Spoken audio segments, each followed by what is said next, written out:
असलामुअलैकुम guys, अज वाली video साडी है golden pearl नीम face wash ते बड़ा आउट क्लास फेस वाश आ उन्हां सिस्टरां भाइयां वास्ते जेडे एक्नी पिंपल दी वजह तो परेशान आ, फेस ते मौजूद दाग धब्बे छाइयां दी वजह तो परेशान आ या स्याह कलर दी वजह तो परेशान उन्हां वास्ते बड़ा ही आउट क्लास फार्मूला लैके आए गोल्डन पर्ल नीम फेस वाश। ਤੁਸੀਂ ਇਸ ਫੇਸ ਵਾਸ਼ ਦੇ ਪ੍ਰੋਪਰ 7 ਦਿਨ ਯੂਜ਼ ਨਾਲ ਆਪਣੇ ਫੇਸ ਤੇ ਮੌਜੂਦ ਪੁਰਾਣੇ ਤੋਂ ਪੁਰਾਣੇ ਐਕਨੀ ਪਿੰਪਲ ਨੂੰ ਰਿਮੂਵ ਕਰ ਸਕਦੇ ਹੋ, ਦਾਗ ਧੱਬੇ ਛਾਈਆਂ ਦਾ ਜੜ ਤੋਂ ਖਾਤਮਾ ਕਰ ਸਕਦੇ ਹੋ, ਆਪਣੇ ਫੇਸ ਤੇ ਮੌਜੂਦ ਓਪਨ ਪੋਰਸ ਨੂੰ ਰਿਮੂਵ ਕਰ ਸਕਦੇ ਹੋ, ਆਪਣੇ ਫੇਸ ਤੇ ਮੌਜੂਦ ਡਾਰਕ ਸਰਕਲ ਆਈ ਡਾਰਕ ਸਰਕਲ ਨੂੰ ਰਿਮੂਵ ਕਰ ਸਕਦੇ ਹੋ, ਪੁਰਾਣੇ ਤੋਂ ਪੁਰਾਣੇ ਦਾਗ ਧੱਬੇ ਛਾਈਆਂ ਨੂੰ ਰਿਮੂਵ ਕਰ ਸਕਦੇ ਹੋ। ਇਸ ਫੇਸ ਵਾਸ਼ ਦੇ ਪ੍ਰੋਪਰ 7 ਦਿਨ ਇਸਤੇਮਾਲ ਨਾਲ ਤੁਸੀਂ ਆਪਣੇ ਸਿਆਹ ਤੋਂ ਸਿਆਹ ਕਲਰ ਨੂੰ ਗੋਰਾ ਚਿੱਟਾ ਕਰ ਸਕਦੇ ਹੋ। ਲੇਡੀਜ਼ ਜੈਂਟਸ ਦੋਨਾਂ ਵਾਸਤੇ ਯਕਸਾ ਮੁਫੀਦ ਆ ਆਇਲ ਕੰਟਰੋਲ ਫੇਸ ਵਾਸ਼ ਆ।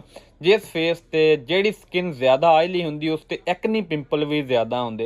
अगर तुसी आयली स्किन वाले लोगों वास्ते बड़ा ही बेहतरीन फार्मूला, अगर तुसी प्रॉपर इस फेस वाश नू यूज़ करते रहोगे तुहाडे फेस नू आयल कंट्रोल कर देगा, तुहाडी स्किन नू आयल कंट्रोल कर देगा। अगर तुहाडे फेस ते मौजूद एक्नी पिंपल पहले मौजूद आ उन्हां दा जड़ तो खात्मा कर देगा, तुहाडे फेस नू नीट एंड क्लीन नरमो नाजुक समूथ कर देगा। बड़ी आउट क्लास चीज़ आ, लेडीज़ जेंट्स दोनों वास्ते यकसा मुफीद आ। ਤੁਸੀਂ ਇਸ ਫੇਸ ਵਾਸ਼ ਨੂੰ ਕਿਸ ਤਰ੍ਹਾਂ ਯੂਜ਼ ਕਰਨਾ ਵੀਡੀਓ 'ਚ ਅੱਗੇ ਮੁਕੰਮਲ ਡਿਟੇਲ ਨਾਲ ਰਿਵਿਊ ਦਵਾਂਗੇ। ਵੀਡੀਓ 'ਚ ਅੱਗੇ ਵਧਣ ਤੋਂ ਪਹਿਲਾਂ ਜਿਹੜਾ ਸਿਸਟਰ ਭਾਈ ਮੇਰੇ ਚੈਨਲ ਤੇ ਨਵਾਂ, ਚੈਨਲ ਸਬਸਕ੍ਰਾਈਬ ਕਰ ਲਓ, ਬੈਲ ਆਈਕਨ ਦੇ ਨਿਸ਼ਾਨ ਨੂੰ ਪ੍ਰੈਸ ਕਰ ਦਿਓ ਤਾਂ ਕਿ ਇਸ ਤਰ੍ਹਾਂ ਦੀਆਂ ਮਜ਼ੀਦ ਵੀਡੀਓ ਆਸਾਨੀ ਨਾਲ ਤੁਹਾਡੇ ਤੱਕ ਪਹੁੰਚ ਸਕਣ। ਗਾਇਜ਼ ਅੱਜ ਵਾਲੀ ਵੀਡੀਓ ਸਾਡੀ ਹੈ golden pearl neem face wash ਤੇ ਖਾਸ ਤੌਰ ਤੇ ਉਹਨਾਂ ਲੋਕਾਂ ਵਾਸਤੇ ਬੜੀ ਆਊਟ ਕਲਾਸ ਚੀਜ਼ ਆ ਜਿਹੜੇ ਐਕਨੀ ਪਿੰਪਲ ਦੀ ਵਜ੍ਹਾ ਤੋਂ ਪਰੇਸ਼ਾਨ ਆ। Golden pearl neem face wash ਇਸ ਪੈਕਿੰਗ 'ਚ ਤੁਹਾਨੂੰ ਮਿਲ ਜਾਏਗਾ। ਖਾਸ ਤੌਰ ਤੇ ਐਕਨੀ ਪਿੰਪਲ ਵਾਲੇ ਲੋਕਾਂ ਵਾਸਤੇ ਬੜੀ ਆਊਟ ਕਲਾਸ ਚੀਜ਼ ਆ। ਇਹ ਦੇਖੋ, ਇਹਦੇ ਉੱਪਰ ਉਹਨਾਂ ਨੇ ਬਕਾਇਦਾ ਮੈਂਸ਼ਨ ਕੀਤਾ ਹੋਇਆ fight pimple and sports. Face ਤੇ ਮੌਜੂਦ ਐਕਨੀ ਪਿੰਪਲ, ਡਾਰਕ ਸਰਕਲ, ਆਈ ਡਾਰਕ ਸਰਕਲ, ਫੇਸ ਤੇ ਮੌਜੂਦ ਰਿੰਕਲ ਏਜਿੰਗ ਨੂੰ ਰਿਮੂਵ ਕਰਨ ਵਾਸਤੇ, ਸਿਆਹ ਤੋਂ ਸਿਆਹ ਰੰਗ ਨੂੰ ਗੋਰਾ ਚਿੱਟਾ ਕਰਨ ਵਾਸਤੇ, ਫੇਸ ਤੇ ਮੌਜੂਦ ਡਾਰਕ ਸਰਕਲ, ਆਈ ਡਾਰਕ ਸਰਕਲ ਨੂੰ ਰਿਮੂਵ ਕਰਨ ਵਾਸਤੇ, ਪੁਰਾਣੇ ਤੋਂ ਪੁਰਾਣੇ ਦਾਗ ਧੱਬੇ ਛਾਈਆਂ ਨੂੰ ਰਿਮੂਵ ਕਰਨ ਵਾਸਤੇ ਬੜਾ ਆਊਟ ਕਲਾਸ ਫੇਸ ਵਾਸ਼ ਆ। ਤੁਸੀਂ ਇਸ ਫੇਸ ਵਾਸ਼ ਦੇ ਪ੍ਰੋਪਰ 15 ਦਿਨ ਇਸਤੇਮਾਲ ਨਾਲ ਆਪਣੇ ਸਿਆਹ ਤੋਂ ਸਿਆਹ ਰੰਗ ਨੂੰ ਗੋਰਾ ਚਿੱਟਾ ਵੀ ਕਰ ਸਕਦੇ ਹੋ। ਕਲਰ ਦੀ ਵਾਈਟਨਿੰਗ ਬ੍ਰਾਈਟਨਿੰਗ ਵਾਸਤੇ ਵੀ ਬੜੀ ਆਊਟ ਕਲਾਸ ਚੀਜ਼ ਆ। ਇਸ ਪੈਕਿੰਗ 'ਚ ਤੁਹਾਨੂੰ ਮਿਲ ਜਾਏਗਾ 75 ml ਦੀ ਟਿਊਬ ਆ। ਕਿਸੇ ਵੀ ਅੱਛੇ ਕਾਸਮੈਟਿਕ ਸ਼ਾਪ ਤੋਂ 250 ਰੁਪਏ ਦਾ ਆਸਾਨੀ ਨਾਲ ਤੁਹਾਨੂੰ ਮਿਲ ਜਾਏਗਾ golden pearl neem face wash. Oil control face wash ਆ।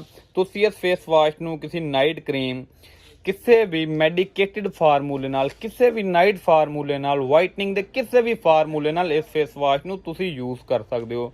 ਤੁਸੀਂ ਜਸਟ ਓਨਲੀ ਇਸ ਫੇਸ ਵਾਸ਼ ਨੂੰ ਵੀ ਯੂਜ਼ ਕਰ ਸਕਦੇ ਹੋ। ਇਸ ਫੇਸ ਵਾਸ਼ ਦਾ ਤਰੀਕਾ ਇਸਤੇਮਾਲ ਇਹ, ਤੁਸੀਂ ਇੱਕ ਦਿਨ ਵਿੱਚ ਕਮ ਸੇ ਕਮ 3 ਦਫਾ ਯੂਜ਼ ਕਰਨਾ।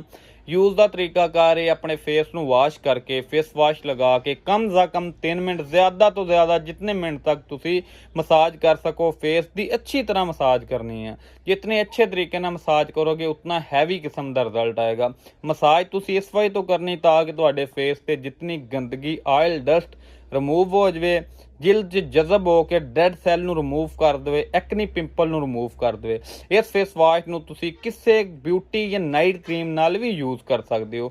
ਲੇਡੀਜ਼ ਜੈਂਟਸ ਦੋਨਾਂ ਵਾਸਤੇ ਯਕਸਾ ਮੁਫੀਦ। ਇਸ ਫੇਸ ਵਾਸ਼ ਦਾ ਕੋਈ ਸਾਈਡ ਇਫੈਕਟ ਨਹੀਂ। ਇਸ ਫੇਸ ਵਾਸ਼ ਦੇ ਪ੍ਰੋਪਰ ਯੂਜ਼ ਨਾਲ ਤੁਸੀਂ ਆਪਣੇ ਫੇਸ ਨੂੰ ਨਰਮੋ ਨਾਜ਼ੁਕ ਸਮੂਥ ਕਰ ਸਕਦੇ ਹੋ, ਆਪਣੇ ਫੇਸ ਨੂੰ ਨੀਟ ਐਂਡ ਕਲੀਨ ਕਰ ਸਕਦੇ ਹੋ। ਪ੍ਰੋਪਰ 15 ਦਿਨ ਤੁਸੀਂ ਅਗਰ ਇਸ ਫੇਸ ਵਾਸ਼ ਨੂੰ ਸਹੀ ਤਰੀਕੇ ਨਾਲ ਅੱਛੇ ਤਰ੍ਹਾਂ ਯੂਜ਼ ਕਰਦੇ ਹੋ, ਤੁਹਾਡੇ ਫੇਸ ਤੇ ਮੌਜੂਦ ਜਿਤਨੇ ਵੀ ਐਕਨੀ ਪਿੰਪਲ ਜੜ ਤੋਂ ਖਾਤਮਾ ਹੋ ਜਾਏਗਾ, ਸਿਆਹ ਤੋਂ ਸਿਆਹ ਕਲਰ ਗੋਰਾ ਚਿੱਟਾ ਹੋ ਜਾਏਗਾ, ਤੁਹਾਡਾ ਫੇਸ ਨੀਟ ਐਂਡ ਕਲੀਨ ਹੋ ਜਾਏਗਾ। ਇਸ ਫੇਸ ਵਾਸ਼ ਦਾ ਕੋਈ ਸਾਈਡ ਇਫੈਕਟ ਨਹੀਂ।